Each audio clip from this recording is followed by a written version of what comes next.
Good morning and welcome back to another video, and a very early morning start it is. I was up at 5 o'clock this morning and we've come all the way over to Leeds. I use the word we because I'm with the one and only Pops. Good morning. So we've come to Yorkshire Wildlife Hides today, and Yorkshire Wildlife Hides is nestled in between Leeds and Bradford, and they are infamous for Charlie's hide and the kestrels that they get there. In fact, Mick, the owner of the hides, claims that the kestrels here are the finest that he's ever seen. So we're optimistic that today we're going to get some, hopefully some really nice shots of kestrels. There's been an absolutely stunning sunrise happening just behind us, but there's quite a big bank of cloud above us. So I think as that sun rises, it's probably going to be blocked by the cloud. However, for me, I just want us to get some shots of a kestrel. I'm just hoping that that kestrel turns up and we get some nice intimate shots of a kestrel. I think the best shots we've ever got of a kestrel are probably Kevin at Brockholes. Brockholes, yeah. And we photographed that a couple of months back. I'll pop a link to the video up on the screen for you to see if you've not watched that video. But photographing Kevin was a really fantastic experience. But as you know, Pops and me love photographing from hides. It's one of our favourite things to do. So to come over to a hide and spend the day in the hide today is it's going to be absolutely fantastic. And wildlife is wildlife. What turns up will turn up. So we're optimistic that the kestrels will turn up, but in fact there could be nothing that turns up. There could be a whole other plethora of wildlife that turns up on the day. So fingers crossed we'll see some wonderful wildlife today. So come along for the journey and see what we see. Just wanted to speak a little bit about one of the things that I think is the most important things when you're photographing in hides, and that is comfort. I've been in hides at all stages of the year, whether it be in December, in the depths of winter, August, in midsummer. And the one thing that I can always say about every hide that I've been into is they're freezing cold. It doesn't matter what the weather is like outside, they're always cold inside. And obviously the colder it is outside, the colder it is in the hide. So I think the one thing that I would recommend to anybody who's visiting a hide perhaps for the first time is don't underestimate that, because if you're cold in a hide, and I remember vividly being at the Aviemore Osprey hide and the temperature being around 0 degrees, and it was a miserable experience because if you're not comfortable, you can't focus on the wildlife that's in front of you, and you won't get the shot that you're looking for. So being comfortable is absolutely essential. Now I wear a thermal boiler suit, looks like a onesie, and I probably look like a right pillock, but to be honest with you, I don't care because I'm warm. I've got big wellies on that'll keep my feet warm. I've got hat and gloves if I need it. I've got a body warmer. I've got a coat that'll go over the top, and I really do look like I'm going out in the Arctic. But being warm in a hide for me is probably one of the most important things to consider. The more comfortable you are, the more likely you are to sit for a long period of time, and you're more likely to get the shot. If you're cold and you're shuffling around and you're trying to keep warm, you're probably causing noise and disturbance which might prevent the wildlife from coming in the first place, or you might miss the action. So wrap up warm for hides, definitely my number one tip.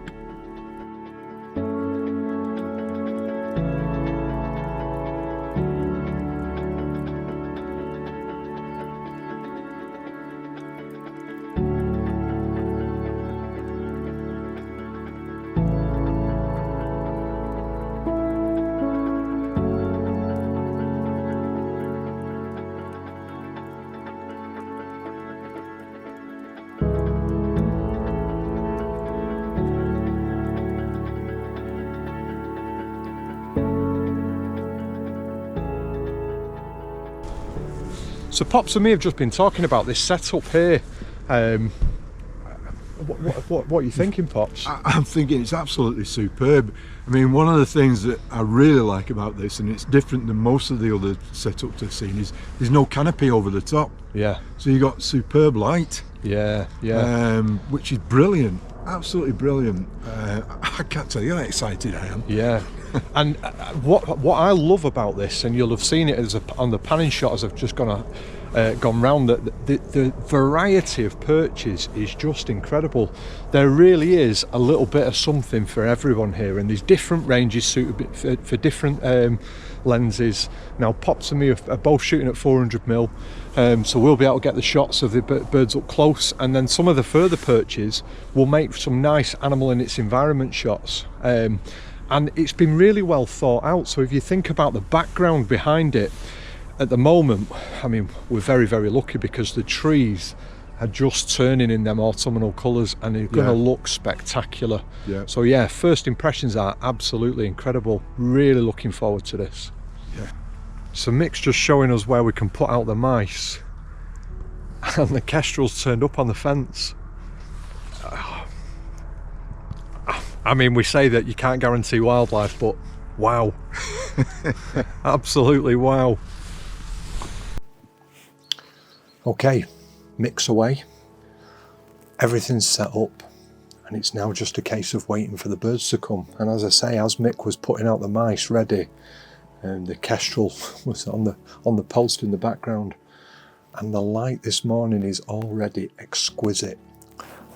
So this is a really, really exciting prospect for today. I have to say, and I probably say this every time I come, but this is an incredible setup that Mick's got here. Yorkshire Photography Hides. It is absolutely brilliant. Such variety, such well thought out perches with the backgrounds. The hide itself is really, it's really nice size hide. You know, sometimes it can be a little bit small, and you can be a little bit cramped. We've got lots and lots of space around us here. Solid work counter to work from, and there are base plates all ready for you to attach your gimbal heads onto, so you can get your gimbal heads in. If you don't have a gimbal head, I'm sure you could probably use a beanbag if you're more happy using that kind of a setup. Both Pops and me are on 400mm lenses today, and I think that's probably going to be ideal. It does on the website say 400 to 600mm, and perhaps on the further perches, if you wanted the tight portrait shots, you might be better with a 600mm lens. But in all honesty, you can pretty much control where those kestrels are going to go by where you put the bait. And so if you're shooting at a 400 or perhaps even a 300mm lens, you just use the closer perches and not the further away ones, and I think you'd be absolutely fine with that. Pops, you want to just talk about what your plan of attack is for today? Well, as always, it all depends where them birds come, but plan of attack is just basically 400mm lens. I'm going to try and work on 4.5, f4.5, but if we get the two of them coming down, then I'm going to have to increase that a little bit to get a bit more depth of field, I think. And speed, just see how they go. I mean, if they're coming in and they're perch preening themselves and things like that, then you can keep the speed fairly low. But I would like to get a few shots where the wings come out. Yeah, I'm on a very, very similar kind of setup. I'm going to be starting off on a shutter speed of 2,500. Now I know that seems probably quite a lot, and it's much higher than my base setting, which I've talked about in the past, of 1,000th of a second. And that's because ideally I'd like to get some action shots at a kestrel. I'm going to be shooting wide open at first at f2.8, but as Pop says, if you get the two coming in together, I'll probably shoot at about f8 then, to try and get as much depth of field as I possibly can eke out, but still get that nice diffused background. And then ISO I'm just going to leave on auto, and I'm going to let the camera decide on what ISO to use. As I say, the light at the moment is really nice, and the sun's not really risen as high as it potentially could do. So, but the one thing that Mick was saying this morning is the sun is always behind us. Yeah, which is a huge advantage. How about that, Pops? Stunning, wasn't it? Absolutely stunning. I can only think that was a male kestrel that came in. It sat on the box. They've got a breeding box at the back of the field, and it sat on the post at the side of that breeding box for probably the best part of 20 minutes. I think it was just weighing up the setup, making sure it was safe. It then flew up into the trees on the left-hand side of us. There's a hedgerow to the left-hand side, and it sat in there for probably another 2-3 minutes. Easily, yeah. And then it flew in, landed on the post just as Mick described to us. And I must mention that, because what Mick does, he don't just tell you about the posts, he tells you about the behaviour that he's learnt of these birds over the 4.5-5 years that he's had this hide running. And the bird did exactly as he described it would do. He said it would land in the hedgerow to the side of us, and then he said it would come to the perch that was closest to the hedgerow, and it would land on the highest point.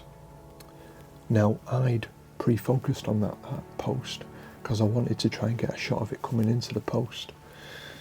And bizarrely, when it took off from the hedgerow, it flew past the post, and I thought it was going to the wall.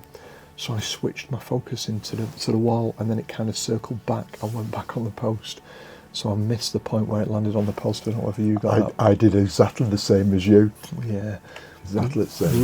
Little bit frustrating. We should have just kind of stuck to our guns and what Mick had taught us, and actually I think we'd have got some shots of it landing on the post. Now, he said it would land on the top of the post, and the mouse is positioned halfway down the post. He said it would land on the top of the post, and you'd get sort of about 10-15 seconds before it moved down to the lower post. It was the briefest of moments, wasn't it, before it dropped down? Yeah, I did manage to get it leaving the post. You did, didn't you? Yeah, that's nice. As it dropped down. Yeah. So we got briefest of moments of it on that before it dropped down onto the mouse, and then it stayed on the mouse for probably, I would say, about 15 minutes. Initially just holding the mouse, then it began to feed, and then it got to a position where it could take off with it, and it did so, and it flew off away. I've got some shots of it flying away. I mean, they're nothing award-winning record shots, which I'll pop up on the screen, but you can see the bird flying away. And then as it got to the back of the field, it was actually mobbed by a crow who'd obviously been watching it the whole time. I don't think it gave up its prize. I think it's flown off into the woods in the distance to eat it. So now it's just a case of us quick review of the shots. I always review the shots once you've had that initial landing. Make sure that you're happy with everything in terms of your settings. I started off at 2,500. When it landed on the perch, I dropped down to 1,000th of a second. Yeah. And then I switched between sort of f4 and f8, trying to get a variation in the depth of field. Now, on that pulse, there was some the hedgerow behind it, so I wanted to make sure that was nicely diffused and not a distraction at all. And so you want quite a wide aperture to achieve that. And then it was just enjoying it, and I was obviously constantly switching between video and photographs to ensure that I got something for you people to see at home. But it was a fantastic experience, and I would agree with Mick. These kestrels are absolutely, well, this kestrel, we've only seen the one, in top-notch condition. It didn't have a single feather out of place. Absolutely beautiful, beautiful.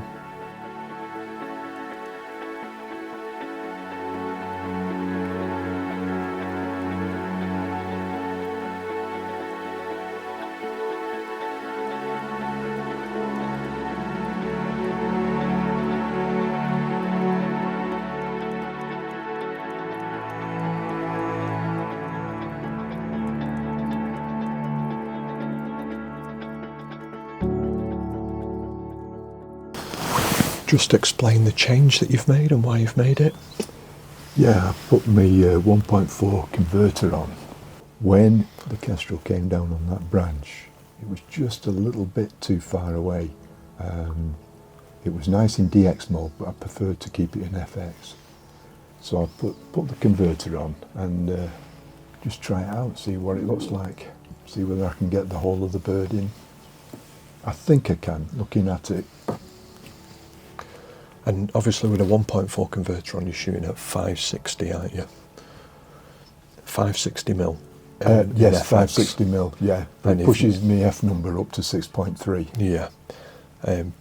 But actually we've got bags of light, haven't we? So Yeah. normally we're jockeying for light, and you have got to have that consideration, but the light is stunning, absolutely stunning. So it's worthwhile, I think, using the teleconverter to give you that little bit of extra reach. And obviously now if you switch it into DX mode, with the crop factor of DX mode, it gives you 800mm. Yeah. So yeah. you've got a real long range there actually on your lens. Yeah. We're being absolutely treated with the little birds. There's loads of goldfinches currently on the feeders, which are really quite pretty birds, while we wait for the kestrels to come. So we've just had a little bit of a quiet spell. I've had the kestrel in this morning, so I thought I'd have a play with auto capture. And for those of you who don't know, the Nikon Z9 will now operate completely by itself once you set up auto capture. So I'm going to turn the camera around and I'm going to show you exactly what I'm doing. Okay, hopefully you can see that on the back of the camera. And what we've got is you can set up the parameters of the camera to look for movement in a given area. So I've selected an area that's over the top of that branch, and the area that's just stuck up a little bit, just there. And what that means is the camera is now sensing for any movement that's going to appear in that frame, and when it does, if a bird drops into that area, it will start taking photographs. And it obviously operates with animal eye recognition, so the autofocus will kick in as well. And what it should mean is I get images of a perch without me having to keep an eye on it. So we'll have a little look and see what it gets. So I used auto capture just as I described. One of the things that's worth considering though is just the sheer quantity of photographs that it will take. I had it set to motion detection first of all, and that was picking up any movement in the perch. So I didn't like that, it was getting lots of false images, so I changed it to subject detection, and I set that to the bird recognition.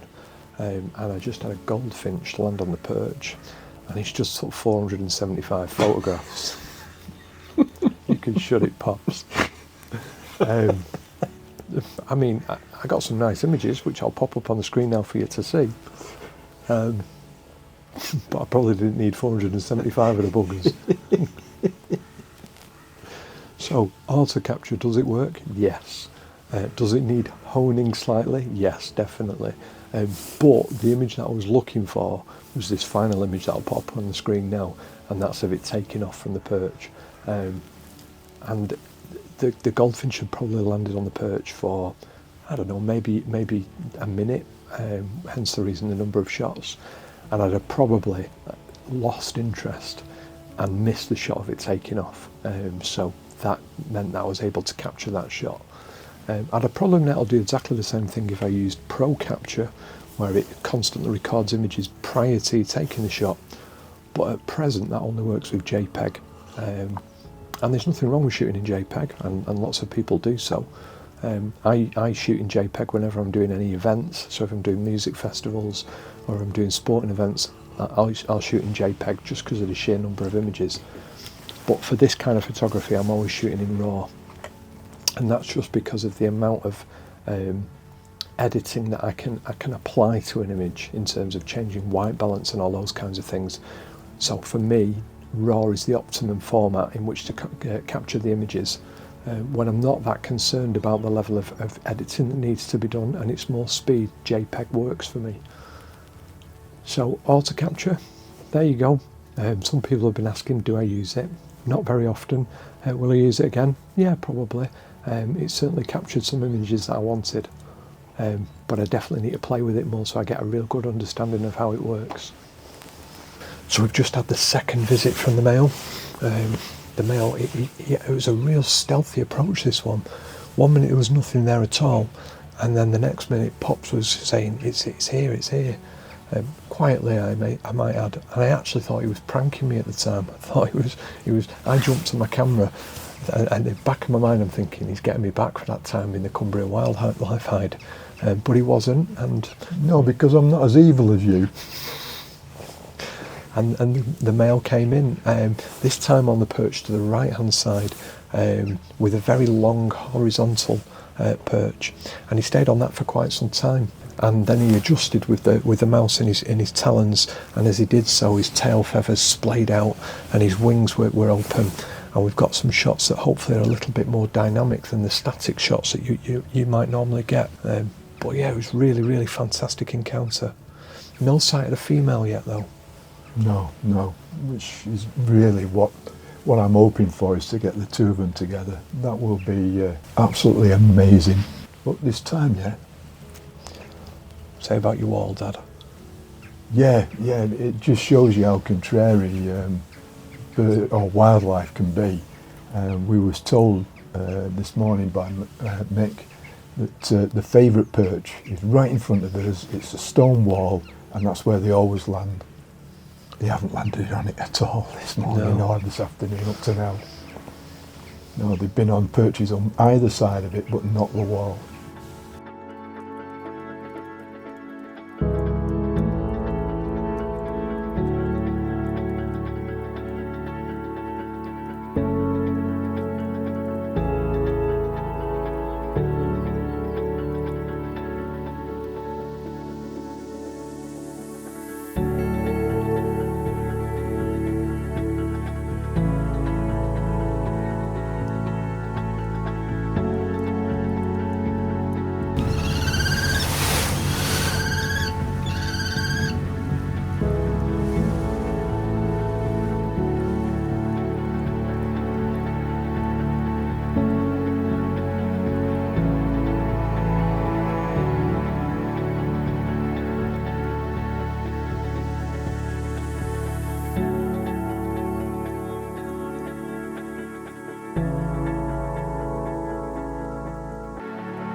How about that then, Pops?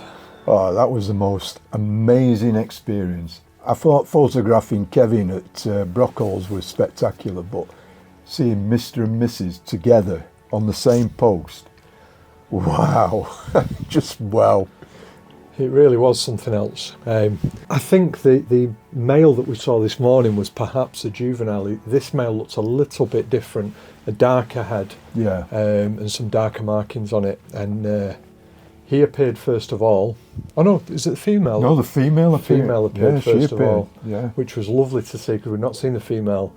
And then the male came in, and there were, as Pop said, the two of them were on the post together, which was absolutely incredible. Yeah, I mean, they really looked like an husband and wife. Yeah, they were just spectacular. They were cuddled up to each other, and no aggression at all between them. No, which surprised me. I mean, when I saw the goshawks up at in Scotland, I mean, when that female came down, the male, he scarpered like hell, frightened to death. Yeah. That was nothing like that. It was just, it was beautiful. And then they climbed up onto a post in the background after they'd finished their food and sat there for probably the best part of an hour. Yeah. I think. They were preening. At times they got close to one another, which allowed us to get some shots together. So the DJI Pocket has just run out of charge, which is typical. So we switched to the GoPro, so apologies if the sound quality isn't as good as it was on the DJI Pocket, because obviously we have the external mics for that. So yeah, just to carry on with what we were saying, really, it was a real opportunity to just experiment and try lots of different things, wasn't it? It certainly was, yeah. I know I was shifting between fast shutter speeds to try and capture any action that was going on, down to quite, well, I say such slow shutter speeds. I probably didn't drop below about 800th of a second because there's that much light here. Even at f8, there's that much light. Your ISO was never really going above 1,000, was it? So it didn't really matter, did it? It didn't matter at all, no. And then I was just really switching between using teleconverter and using DX mode and just having those really tight crops to wider angle shots. And for a long time when they went on the perch together, the male was hidden behind a post, and I thought, we're not going to get those shots of him together, and he was kind of peeping from out the little V, wasn't he? Through the V, yeah. Which was quite comical. I've definitely got a shot showing that. Yeah. And then he just kind of took two side steps into frame, which Yeah. was just perfect. And then we got some shots of the male and the female together, which was just what we were after, really, wasn't it? It was. I mean, they were the shots of the day. They were what we wanted Yeah. right from the very beginning. Yeah. I mean, we have photographed kestrels on their own, but I have never ever photographed a pair together. No. And for me, I think that probably the best shots of the day were where they were on the post together, the single post. The single post, yeah. And they were really tight together. They were. Interacting with one another. Yeah. And they definitely produced the best shots. So we've probably got about an hour's worth of light left now. It's 2 o'clock. We'll sit tight. Hopefully we'll get one last showing. You always want that one last showing. It's never enough. And if we do, we'll bring you some more shots. Yeah, just saying it.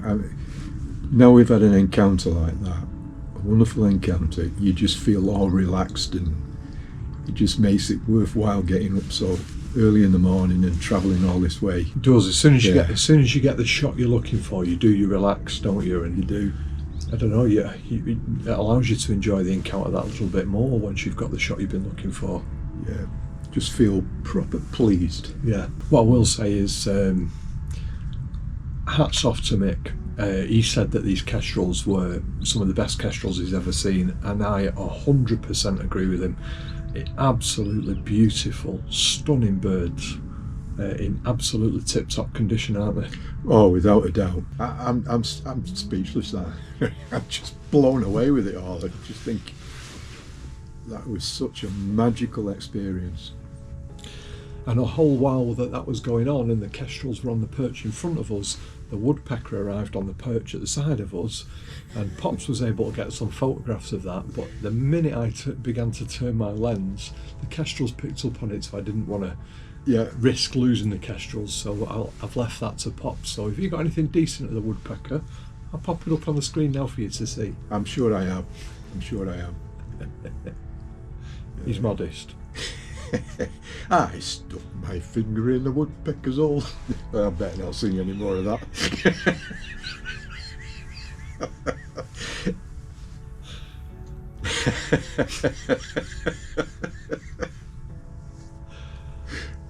And the woodpecker said, well, bless my soul, take it away. Take it away. Oh. The old ones are the best. It's a laugh a minute with Pops, isn't it?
So we're just driving away now, and Mick's just come to see us off, and he's just been and got himself. No, right, it's right, Dad.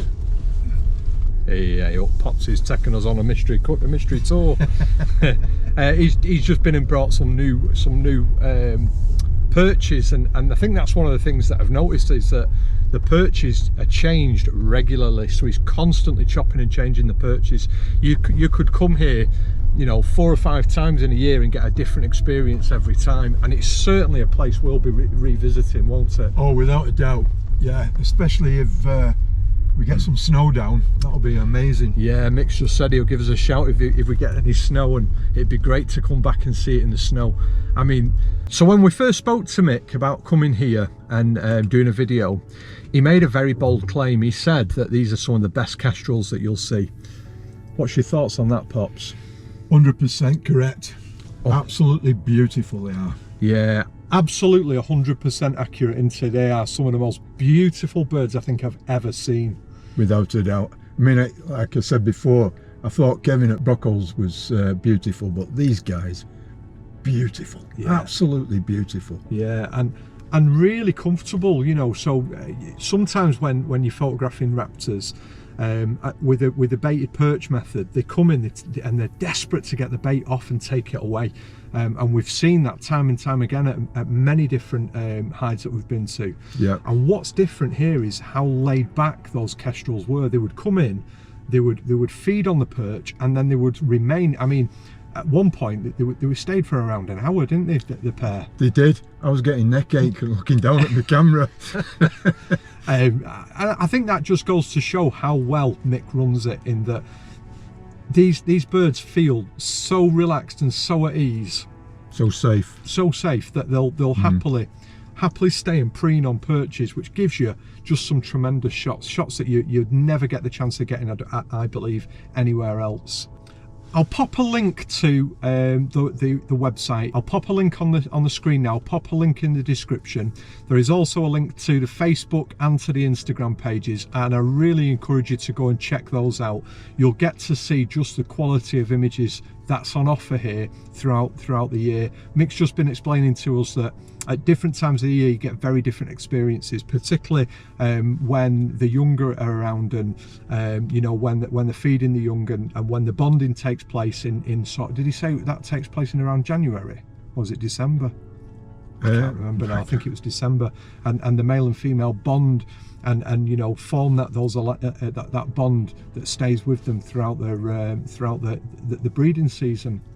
So lots of different opportunities to get very different shots. So all the links will be in the description, and I've popped them up on the screen now, so please go and check those out.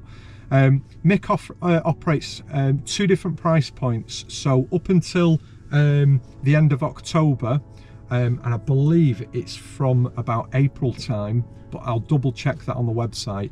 It's £120 for the day, or you can book mornings and afternoons, and then that's for the hide. So if there's 2 of you in there, obviously you split the cost. And then from November the 1st through the winter months, it doesn't operate a morning and evening booking because there's not enough light. It's just one flat rate for the day, and that's £100 for the day for the hide, which I think is really good value for money, and pretty much in line with everywhere else that we've been to, if not marginally cheaper. Yeah, I would say it is. Yeah. And well worth the money, so definitely check that out. If you've enjoyed this video, please give it a like and a subscribe. Drop us a comment in the box below. If you've been to a hide and you think we should be visiting that hide, please drop that in the comments as well. We'd love to hear about different hides that we could perhaps go and have a look at, and perhaps get something a little bit different. We've obviously got buyacoffee.com, so if you want to buy us a coffee, you're enjoying the video and you want to support us that little bit more, feel free to do that. The link will be in the description. And until next time, ta-ra!